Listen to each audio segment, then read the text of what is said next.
এতগুলো ডিম একসঙ্গে কোথায় পেলাম? বাজার থেকে তো কিনিনি। চলো তোমাদের বলি কোথায় পেলাম। হ্যালো বন্ধুরা, আমি সুষমা। আমার নতুন একটা ভিডিওতে তোমাদের জানাই সবাইকে স্বাগত। তোমরা তো জানোই আমি ফল বানাই, তবে সেদিন ডিম বানিয়েছিলাম। সেই ডিমগুলোই এবার রং করে নিচ্ছি। এই দেখো, একটা ডিম নিয়ে প্রথমে ডিমের রংটা করে নিচ্ছি। আর আমার মিষ্টি বন্ধুরা, তোমরা কেন চ্যানেলটা সাবস্ক্রাইব করে আমার পাশে থাকছো না? প্লিজ সাবস্ক্রাইব করে আমার পাশে থেকো।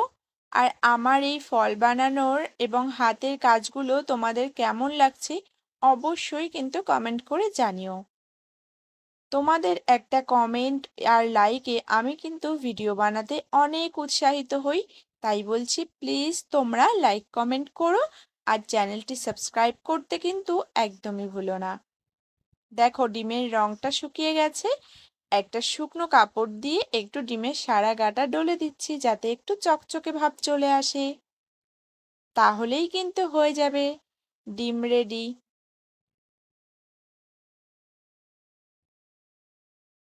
তো কেমন লাগলো আজকের আমার এই ভিডিওটা কমেন্টে জানাতে কিন্তু একদমই ভুলো না।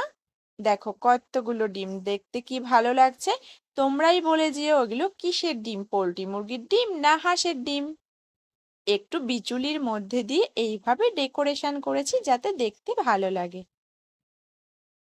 চলো আজ তবে আসি, দেখা হচ্ছে অন্য কোনো ভিডিওতে। সবাই ভালো থেকো, সুস্থ থেকো।